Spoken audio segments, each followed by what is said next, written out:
Hello, स्वागत है आपका स्टडी फॉर सिविल सर्विसेज में। यूपी पीसीएस के आने वाले मेंस एग्जाम के लिए बेहद जरूरी, बेहद इंपॉर्टेंट, बेहद एक्सपेक्टेड, मोस्ट एक्सपेक्टेड ये एसे है। एसे विद मॉडल एसे, मतलब एसे के साथ इसका मॉडल पूरा जो है कि कैसे जो है इस निबंध को लिखना है। तो टॉपिक्स भी दे रहे हैं हम आपको, लिख के भी दिखा रहे हैं। इसकी पूरी सीरीज है ये। वीडियो को देखें, लाइक करें, शेयर करें। कोई आपका कमेंट हो, कोई फीडबैक हो, सजेशन हो तो आप प्लीज जरूर बताएं कमेंट करके। अब देखिए, यूपी पीसीएस मेंस होता है 1500 नंबर का, 1200 नंबर का जीएस, 1200 नंबर 150 नंबर का हिंदी और 150 नंबर का होता है मेंस का एसे यानी निबंध। 3 सेक्शन होते हैं निबंध के पेपर में। हर सेक्शन में 3-3 पार्ट होते हैं और हर सेक्शन से एक एक निबंध चूज करके आपको लिखना होता है। तो टोटल मिला के 3 आपको निबंध लिखने हैं पेपर में। 3 घंटे का पेपर होता है, 150 नंबर का पेपर होता है। इसमें टारगेट रखें कि कम से कम 100 के आसपास आपके निबंध में नंबर आने ही चाहिए, नहीं तो रैंक काफी ऊपर नीचे हो सकती है। और यह बिल्कुल किया जा सकता है अगर आपने एसे की इंटेंसिव राइटिंग प्रैक्टिस करी हो। देखिए, मेंस के एग्जाम से पहले आप कम से कम हर सेक्शन के जो जो टॉपिक्स हैं उसके 2-2, 3-3, 4-4 निबंध लिख के ही जाएं, अदरवाइज वहां पे नहीं चलता है। कीवर्ड्स नहीं समझ में आते हैं, कहां से इंट्रो चालू करें, कहां बॉडी में क्या लिखें, कंक्लूजन कहां से दें, कौन सा फैक्ट कहां डालें, कुछ नहीं समझ में आएगा भाई। इसीलिए एसे की इंटेंसिव राइटिंग प्रैक्टिस बेहद जरूरी है। मेंस का एक्चुअली जो 1500 नंबर है ना भाई, उसमें एक एक नंबर जरूरी है। तो चाहे वो एसे हो, चाहे हिंदी हो, चाहे जीएस हो, एसे वाले में भाई 100 नंबर लाने ही पड़ेंगे। ठीक है, इंटेंसिव राइटिंग प्रैक्टिस करके ही जाइए। मेंस के एसे का इंटेंसिव राइटिंग प्रैक्टिस हमारा जो है ग्रुप चल रहा है, पेड ग्रुप चल रहा है पूरा। हर एक सेक्शन में जो 3-3 पार्ट है ना, तो यानी कि टोटल मिला के 9 टाइप के एसे पेपर में आते हैं, जिसमें से 3 आपको करने पड़ते हैं। तो इन 9 टाइप के हम 4-4 एसे, जो जिस तरह के निबंध पूछे गए हैं अभी तक यूपीपीएससी आयोग ने यूपीपीसीएस एग्जाम में, उस तरह के निबंध मोस्ट एक्सपेक्टेड, मोस्ट इंपॉर्टेंट और प्लस उसको करंट से लिंक करके, जो लेटेस्ट स्कीम है उन सब से लिंक करके हम 36 ऐसे प्रैक्टिस करा रहे हैं। इंटेंसिव प्रैक्टिस इसमें चल रही है हमारे ऐसे राइटिंग वाले ग्रुप में।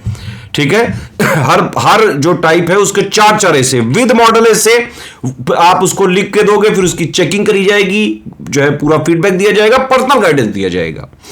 इस ग्रुप को आप ज्वाइन करके एसे में आराम से 100 के आसपास नंबर ला सकते हैं। बहुत सारे लोग ये पहले कर चुके हैं। यूपी पीसीएस में हम आज से नहीं, 9-9.5 साल से हैं। और यूपी पीसीएस के लिए प्री और मेंस हो, चाहे इंटरव्यू तक, फाइनल सिलेक्शन तक की बात करें, स्टडी फॉर सिविल सर्विसेज से पिछले 9.5 साल से, 9 साल से अब माने कि भाई सबसे ज्यादा, चाहे प्री का रिजल्ट है, मेंस का रिजल्ट है, फाइनल रिजल्ट है, सबसे ज्यादा यूपी पीसीएस के सिलेक्शन होते हैं स्टडी फॉर सिविल सर्विसेज से। ठीक है, तो एसे को इस तरह से करें आप, है ना। और बहुत सारे टॉपर्स ऑलरेडी इस तरह से करके एसडीएम डीएसपी और विभिन्न पोस्ट पे जो है बन चुके हैं, सिलेक्टेड है हमारे बहुत सारे स्टूडेंट कि आपने जो है वीडियोस, इंटरव्यू वगैरह बहुत देखे होंगे। ठीक है, बाकी कोई फीडबैक, कमेंट, कोई सजेशन, कुछ कहना चाहते हैं प्लीज लिख के बताएं। मोस्ट एक्सपेक्टेड ऐसे हैं ये भाई, थोड़ा लाइक वगैरह शेयर करिए तो थोड़े और आपको दिए जाएं। उत्तर प्रदेश पीसीएस मुख्य परीक्षा निबंध के अति संभावित विषयों के साथ एक बार फिर से प्रस्तुत हुए हैं। और यह जो निबंध का विषय है 6वां, इसे आप देखें। मोस्ट एक्सपेक्टेड जो टॉपिक्स हैं उन्हीं की हम चर्चा कर रहे हैं। और यहाँ जो विषय हमारा चुना गया है वो कौन सा है, आइए देखते हैं। यह विषय है संघवाद की अवधारणा और भारत में इसके समक्ष उभरती समस्याएं। संघवाद की अवधारणा और भारत में इसके समक्ष क्या चुनौतियां हैं, उनको हम लोग देख रहे हैं। तो इसमें आप क्या करेंगे, इसकी पहले तो प्रस्तावना लिखेंगे। बार बार कहा जाता है कि ड्राफ्ट बनाइए और ड्राफ्ट में इंट्रोडक्शन को अच्छा बनाइए। कुछ न कुछ कविता, कोटेशन या किसी करंट अफेयर के टॉपिक से आप शुरू कर सकते हैं, इसको बेहतर तरीके से लिख सकते हैं। ठीक है, तो प्रस्तावना में यानी इंट्रोडक्शन जो आपकी होती है उसमें आप क्या लिखेंगे, आप लिख सकते हैं। पहले तो संघवाद जो है वो है क्या, ये समझाइए कि सत्ता के विकेंद्रीकरण और विविधता में एकता का ये सिद्धांत है। भारत जैसा जो विशाल और बहुभाषी देश है, बहुत सारी भाषाएं, बहुत सारी संस्कृतियां हमारे पास हैं, विविधता है चारों तरफ। तो ऐसा जो बहुभाषी देश है, इसमें संघवाद लोकतांत्रिक स्थिरता का आधार है। तो संघवाद जो है इसकी परिभाषा दीजिए और महत्व को समझाइए इसके। संघवाद क्या है और क्यों महत्वपूर्ण है।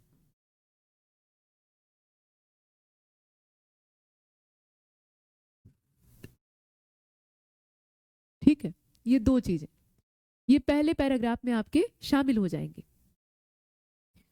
अब यहाँ पर आप लिखेंगे कि जो भारतीय संविधान है ये केंद्र और राज्यों के बीच में शक्तियों का बंटवारा करता है। पावर डिवीजन आप जानते ही हैं, जो सेंट्रल गवर्नमेंट है और स्टेट गवर्नमेंट है, स्टेट गवर्नमेंट्स हैं, उनके बीच में होता है शक्तियों का स्पष्ट विभाजन। अब संघवाद क्या करता है, ये क्षेत्रीय आकांक्षाओं का सम्मान करता है। जो क्षेत्रीय महत्वाकांक्षाएं होती हैं, नेतृत्व की अभिलाषाएं होती हैं, जनप्रतिनिधित्व की अभिलाषाएं होती हैं, संघवाद उनको पोषित करता है, उन्हें हतोत्साहित नहीं करता है। इस मामले में ये काफी बेहतर है और एक स्वस्थ लोकतंत्र के लिए संघवाद की यही भूमिका भी है, यही आवश्यकता भी है। ठीक है, तो इसको आप शामिल करिए। और आप इसमें ये भी लिख सकते हैं कि भाई पंचायती राज व्यवस्था जो है इसने संघवाद को स्थानीय स्तर तक विस्तारित कर दिया है। सहकारी संघवाद को यहाँ जरूर लिखिएगा। संघवाद में जो सही इसका स्वरूप है वो सहकारी ही है, अपने देश के दृष्टिकोण से देख रहे हैं ना, तो सहकारी संघवाद की जो अवधारणा है उसको आप लिखिएगा। अब ये जो सहकारी संघवाद है ये है क्या? वास्तव में क्षेत्रीय आकांक्षाओं को सम्मान देने वाला अपना जो संघवादी दृष्टिकोण है उसमें जो विकास की परियोजना है उसमें राज्यों की भूमिका कैसे बढ़ेगी, जब सहकारी अवधारणा को हम बल देंगे। नहीं तो सब कुछ सेंट्रलाइज हो जाएगा, मतलब केंद्र के हाथ में ही सारा नियंत्रण है, तो वहां राज्यों का अस्तित्व और राज्यों में भी जो छोटी इकाइयां हैं उनका अस्तित्व समाप्त हो जाएगा। तो उसको बनाए रखने के लिए और हर पहलू को सशक्त बनाने के लिए ये बहुत जरूरी है। ठीक है, बहुत जरूरी है कि हम सहकारी संघवाद को महत्व दें। अब यहाँ पर आप देखेंगे कि जो कुछ वर्ष हैं आज मतलब आगे आने वाले कुछ वर्ष हैं और जो बीते हुए कुछ वर्ष हैं वहां पर ये समस्याएं उभरी हैं। वित्तीय संसाधनों पर केंद्र की जो निर्भरता है वो बढ़ती जा रही है। ठीक है, मतलब केंद्र की निर्भरता बढ़ती जा रही है। समस्या क्या है वो यहाँ बताया जा रहा है, आगामी और विगत दोनों ही। ठीक है, समस्या की चर्चा यहाँ करना आवश्यक है। आप चाहें तो इसमें जो लेटेस्ट घटनाक्रम चल रहे हैं कुछ उदाहरण भी शामिल कर सकते हैं। ये आवश्यक नहीं है कि हर जगह आप कविता और जो कहानियां हैं उन्हीं को शामिल करें, आप अपने विचारों को भी शामिल कर सकते हैं।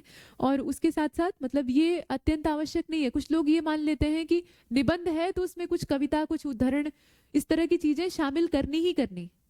नहीं, ये सब अनिवार्यता नहीं होती है। निबंध तो वैचारिक गद्य होता है, मतलब ये प्रोज ही होता है मूल रूप से, और इसमें आपके निजी विचार इंपॉर्टेंट होते हैं। तो अपने विचार से अगर आपका काम बन जा रहा है तब तो ठीक है, तब कोई समस्या नहीं है। लेकिन अगर आपके अपने विचार जो है वो पुष्ट नहीं हो पा रहे हैं, उनमें वो मजबूती नहीं आ पा रही है, वो सशक्त दृष्टिकोण नहीं आ पा रहा है, तो फिर आपको सोचना पड़ेगा। तब आपको अपनी बात को प्रमाणित करने के लिए बाहर से स्टेटमेंट, बाहर से जो कविताएं हैं या बाहर से कुछ भी डाटा उठाकर डालना पड़ेगा। लेकिन वो भी सीमित मात्रा में करना चाहिए। कुछ लोग क्या करते हैं, कविता उठाते हैं तो 8 लाइन की कविता ही लिख डालते हैं, उसके बाद फिर उनका जो पैराग्राफ है वो शुरू होता है। तो ऐसा नहीं करना है। कोई भी बाहरी स्टेटमेंट, कोई भी बाहरी उदाहरण अगर आप शामिल कर रहे हैं, कोई कविता इस्तेमाल कर रहे हैं, कोई करंट अफेयर का डाटा यूज कर रहे हैं या कोई मैप बना रहे हैं, छोटा मोटा काम किया जा सकता है ऐसा, तो उसको आप सीमित मात्रा में करिए। बिल्कुल वैसे ही जैसे भोजन में थोड़ी मात्रा में नमक डाला जाता है, अगर ज्यादा होता है तो फिर वो आपके लिए घातक हो जाएगा, मतलब खाना ही बिगड़ जाएगा, सीधी बात। तो वही बात है यहाँ भी, थोड़ी मात्रा में अगर इस्तेमाल करेंगे तो वो आपकी बात को बल देगा, आपकी जो चीजें आपने लिखी हुई हैं, आपके विचार जो हैं उन्हें पुष्ट करेगा, मजबूत बनाएगा, उसे विश्वसनीय बनाएगा, उस पर भरोसा करना आसान होगा। और अगर उसी चीज को आप ज्यादा मात्रा में इस्तेमाल करते हैं तो वो आपके लिए फलदायी सिद्ध नहीं होगा, उल्टे आपका काम बिगाड़ देगा। प्रस्तावना में बहुत बार देखा गया है कि लोग 8 लाइन की कविता पहले लिख डालते हैं, शुरुआत में ही कविता या श्लोक का इस्तेमाल करना चाहिए तो वो कर डालते हैं। अब उसके बाद जाकर उनकी नीचे से कहीं जो मूल बात है, उनकी जो विचारधारा है वो शुरू होती। तो आपने प्रस्तावना वाला जो महत्वपूर्ण स्थान था वो तो कविता की पंक्तियों को दे दिया जो कि दूसरे ने लिखी हुई थी। अपने विचार आपके कहाँ गए, उसको आपने नीचे कहीं स्थान दिया है, कोने में, है ना। तो ऐसा आपको नहीं करना है। आपको इसमें सचेत होकर सिर्फ उतना ही बाहरी पंक्तियों, बाहरी उद्धरणों का प्रयोग करना है जितने से कि आपका काम भी बन जाए और वो बाहरी पंक्तियां अलग से उभरे भी ना, उसी में ब्लेंड हो जाए, मिल जाए, मिश्रित हो जाए। ठीक है, तो यही सारी बातें हैं। तो हम चर्चा कर रहे थे संघवाद की अवधारणा और भारत में जो इसके सामने चैलेंजेस आ रहे हैं, समस्याओं की चर्चा इसमें विशेष रूप से है। और समस्याएं असल में है क्या? देखिए, कोई भी जो सच्चा संघवाद होता है, संघवादी दृष्टिकोण होता है, उसमें संवाद होता है, विश्वास होता है, सबसे बड़ी चीज है भरोसा और सहयोग। भरोसा होगा तभी सहयोग वहां पर स्थापित हो सकता है, अदरवाइज नहीं। प्रतिस्पर्धा अगर उत्पन्न होती है, कंपटीशन अगर संघवाद के अंदर उत्पन्न होता है, तो इसमें सहकारी जो दृष्टिकोण है, मतलब देखिए, प्रतिस्पर्धा और सहकारिता दोनों का संतुलन आवश्यक है।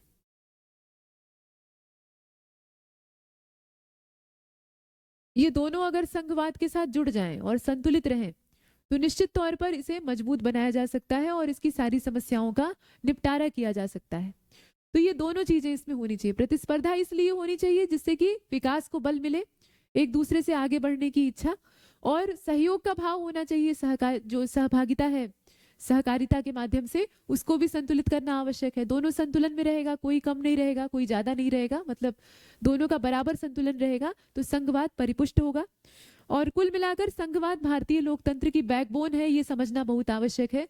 ये सबसे इंपॉर्टेंट चीज है इसमें। लोकतंत्र है तो देश है, लोकतांत्रिक अर्थव्यवस्था है, लोकतांत्रिक राजनीतिक व्यवस्था है अपने यहाँ। नागरिक वास्तविक शासन के संचालक हैं, लेकिन चुनते हैं जिस प्रतिनिधि को, वही शासन चला रहा है। तो अब यहाँ पर संघवाद का महत्व और ज्यादा बढ़ जाता है, जो कि भारत में एकता और विकास दोनों के लिए महत्वपूर्ण है। भारतीय सांस्कृतिक एकता, भारतीय सामाजिक एकता, भारतीय राजनीतिक एकता के लिए भी आवश्यक है, और उसके साथ साथ देश के डेवलपमेंट के लिए भी आवश्यक है। और इनफैक्ट भारत ही नहीं, दुनिया का कोई भी देश संघवादी नजरिया ये ज्यादातर कारगर सिद्ध होता है, बशर्ते कि इसे सही तरीके से लागू किया जाए। संघवाद का मतलब पक्षपाती रवैया नहीं, सहयोग का भाव, ठीक है, एक संघ के रूप में काम करने की विचारधारा। तो वो तो किसी भी संस्कृति, किसी भी देश के लिए उतनी ही फलदायी सिद्ध होगी। किसी भी अच्छे निबंध को लिखने के लिए पहले 2 मिनट आपको विचार अवश्य कर लेना चाहिए। पहले आपको ये कहा ना, अभी इसी निबंध की शुरुआत में संभवतः कहा है कि जब वहां पर आयोग आपको 3 विषय का मौका देगा लिखने का, और आपके पास ढेर सारे टॉपिक होंगे, यानी कुल मिलाकर 9 टॉपिक होंगे, तीनों खंडों का मिलाकर 9 शीर्षक आपके सामने होंगे, उन्हीं में से 3 का चयन करके आपको लिखना होगा। तो मैंने ये बताया आपको इससे पहले कि शीर्षक का चुनाव एक साथ कर लीजिए, ड्राफ्ट उसके बाद बना लीजिए, तब लिखने का काम करिए। जब इतना काम आप कर रहे होंगे ना परीक्षा हॉल में, 15 मिनट का समय इसमें लगाइएगा, 15 मिनट से ज्यादा लगेगा भी नहीं इस पूरे काम में, यानी शीर्षक चुनना, ड्राफ्ट बनाना और पूरी रणनीति को वहां पर इकट्ठा कर लेना। इन सब काम में आप 15 मिनट खर्च कर रहे होंगे, तो आपके अगल बगल वाले बहुत सारे कैंडिडेट ऐसे होंगे जो कि पहला निबंध आधा से अधिक लिख डालेंगे। तब तक आप देखेंगे कि वो तड़ातड़ कॉपियां भर रहे हैं, एक के बाद एक पेज रंगे जा रहे हैं, और आप जो है वो अभी खाना बना रहे हैं, मतलब खाका उसका तैयार कर रहे हैं, उसकी पूरी फ्रेम जो है उसको खड़ा कर रहे हैं। तो आप इससे घबराइएगा नहीं, एकदम पेपर देखते ही शीर्षक मिला नहीं कि टूट पड़े, वो वाला जो विचार होता है ना, वो बहुत सफलता नहीं देता है। हो सकता है कभी तीर तुक्का ठीक बैठ जाए और नंबर अच्छे मिल जाए, लेकिन इस तरह की गंभीर परीक्षा और ये जो मौका है ये बार बार आपके हाथ नहीं लगेगा। तो इसमें रणनीतिबद्ध काम करने में ही बुद्धिमानी, वो 15 मिनट जो आप इन्वेस्ट कर रहे हैं वो बाद में आपके लिए समय की बचत करेगा और आप भटकाव से बच जाएंगे। होता ये है, निबंध को जब आप शीर्षक चुनकर लिखने का काम उसमें स्टार्ट करते हैं, आरंभ करते हैं, तो होता ये है कि निबंध के प्रवाह में जब आप आगे बढ़ने लगते हैं, तेज रफ्तार में आगे चलने लगते हैं, तो उसमें समस्या तब आती है जब आप एक पैराग्राफ लिख लेते हैं और उसके बाद आपका विचार एकदम से वहीं से कट जाता है, आपकी सोच वहीं से टूट जाती है और आपको समझ में नहीं आता कि अब आगे क्या लिखें। तो ऐसे में वही ड्राफ्ट आपकी सहायता करेगा। उसमें पॉइंट्स बना लीजिए कि अच्छा ये बिंदु लिखना है, उसके बाद ये बिंदु लिखना है। तो एक पॉइंट पे उठाकर आपने एक पैराग्राफ लिखा, फिर आप पीछे एक बार पेज पर गए जहां आपने ड्राफ्ट बनाया हुआ है, वहां लौट कर गए और आपने देखा कि अगला बिंदु, अगला जो विचार है वो मैंने क्या तय किया था कि उस दृष्टिकोण पर अब हमें लिखना है। और बीच बीच में जहां कविता या उद्धरण आपको इस्तेमाल करना है उसके लिए भी वहां पर स्पेस ऐसे दर्शा दीजिएगा कि यहाँ पर मुझे कोई कोटेशन या कोई कविता इस्तेमाल करनी। इस तरह की कोडिंग अगर कर लेंगे तो ये बहुत फायदेमंद सिद्ध होगा। इससे आपके नंबर बढ़ेंगे भी और आपको सुविधा हो जाएगी, आपकी समय की बचत होगी। वो 15 मिनट का जो इन्वेस्टमेंट है वो आपको आगे बहुत ज्यादा मुनाफा देगा। तो इसमें इतना ही।